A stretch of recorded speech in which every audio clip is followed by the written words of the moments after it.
আগুনটা সন্ধ্যের দিকে 7টার দিকে লেগেছে।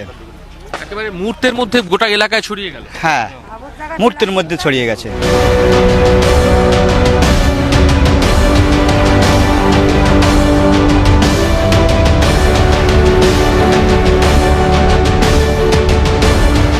আগুনের লেলিহান শিখায় রঙিন রাতের আকাশ, বিধ্বংসী আগুন নিউটাউনের ঘুনে বস্তিতে। বুধবার সন্ধে আনুমানিক 6:40 নাগাদ আগুন নজরে আসে নিউটাউনের ঘুনে বস্তিতে। আতঙ্কে তড়িঘড়ি ঝুপড়ি ছেড়ে বাইরে বেরিয়ে আসেন বাসিন্দারা।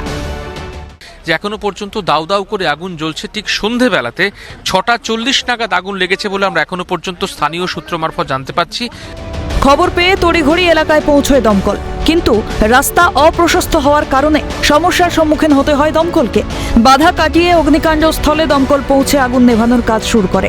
এদিকে আগুন ততক্ষণে ছড়িয়ে পড়েছে গোটা বস্তিতে। লেলিহান শিখা গিলে ফেলেছে একের পর এক ঘর। বাসিন্দাদের চোখের সামনে পড়ছে তাদের এতদিনের মাথা গোঁজার ঠাই। আগুনটা সন্ধ্যের দিকে 7টার দিকে লেগেছে। একেবারে মুহূর্তের মধ্যে গোটা এলাকায় ছড়িয়ে গেল। হ্যাঁ, মুহূর্তের মধ্যে ছড়িয়ে গেছে। 7টার দিকে লেগেছে। এটা পাকার 1.5 ঘন্টার উপর 2 ঘন্টার উপর জ্বলেছে। 2 ঘন্টার উপর একটানা জ্বলতে থেকেছে। পুরো ওই মাছ বরাবর লেগেছে ওটা আগুনটা। দমকল সঠিক সময় এসেছিল না। যদিও অগ্নিকাণ্ডের ঘটনায় হতাহতের কোনো খবর নেই, কিন্তু প্লাস্টিকের মতো দাহ্য পদার্থ বস্তিতে থাকায় আগুন নিয়ন্ত্রণে আনতে বেগ পেতে হয় দমকল কর্মীদের। খবর পেয়ে ঘটনাস্থলে পৌঁছন দমকল মন্ত্রী সুজিত বসু, যান স্থানীয় বিধায়ক তাপস চট্টোপাধ্যায়। সমস্তটাই দাহ্য পদার্থ ছিল, প্লাস্টিক ছিল, আর যে মেটেরিয়ালগুলো ছিল সবটাই হচ্ছে দাহ্য পদার্থ। তা আপনারা জানেন দাহ্য পদার্থতে আগুন লাগলে সেটা স্প্রেড করে। এখন আগুন অনেকটাই কন্ট্রোল হয়ে গেছে। আশা করছি আর কিছুক্ষণের মধ্যে পুরোটাই কন্ট্রোল হয়ে যাবে। আগুন আর বারবার চান্স নেই।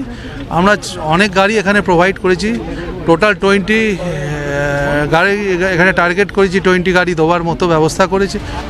এলাকা সূত্রে খবর, ঘুনে বস্তিতে প্রায় 250 পরিবারের বাস। সময় মতো সবাই বেরিয়ে যাওয়ায় হতাহতের কোনো খবর নেই। তবে বিধ্বংসী আগুন সব ভস্মীভূত করে দিয়েছে। বাসিন্দাদের আপাতত অস্থায়ী শিবিরে রাখা হয়েছে। পরিবার মোটামুটি ধরুন 200 থেকে 250 পরিবার ছিল এখানে, যা প্রাথমিকভাবে খবর পাওয়া যাচ্ছে। ডিটেলটা আমরা এক কমপ্লিট অ্যাসেসমেন্ট হলে পরে তারপর বুঝতে পারবো, হয়তো কালকে সকাল নাগাদ।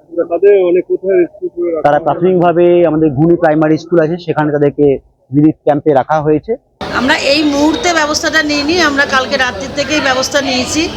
যে সমস্ত মানুষগুলোর ঘর পুড়ে গেছে তাদেরকে নিয়ে এসে আমাদের গুনির এপি স্কুলে ওদেরকে রাখা হয়েছে এবং রাত্রি থেকেই ওদের শুকনো খাবার দেওয়া হয়েছে, খাবার খেয়েছে। এবং এখানে সকালে একবার টিফিন দেওয়া হয়ে গেছে, ব্রেকফাস্ট, আবার এখন রান্না হয়ে গেছে, ওদেরকে খাবার দেওয়া হবে।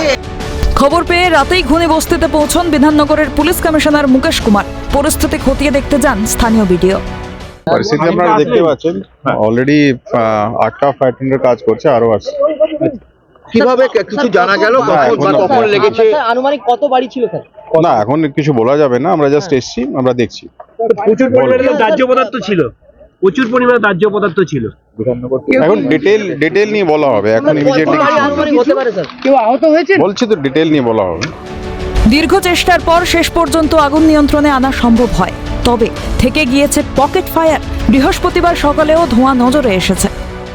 সকালেও দেখা যাচ্ছে এরকম ধোঁয়া এবং বিভিন্ন জায়গায় এখনো পর্যন্ত আগুনের যে ফুলকি বা ছোট ছোট পকেটে আগুন কিন্তু দেখা যাচ্ছে। গোটা যে বস্তি অঞ্চল রয়েছে সেই অঞ্চল কিন্তু এই অগ্নিকাণ্ডের ঘটনায় পুড়ে গিয়েছে। বৃহস্পতিবার সকালে অগ্নিকাণ্ডস্থল পরিদর্শনে যান জেলা শাসক এবং স্থানীয় বিডিও। তবে কি থেকে আগুন তা এখনো স্পষ্ট নয়। পুরো ঘটনা খতিয়ে দেখছে দমকল। ক্যামেরায় নিখিল দাস, শুভময় দাস, সুরজিৎ প্রামাণিকের সঙ্গে রাজা সাহা, সায়ন্তন ভট্টাচার্য, দীপান্দনা সাউ এবং শুভদীপ মান্নার রিপোর্ট, ক্যালকাটা নিউজ।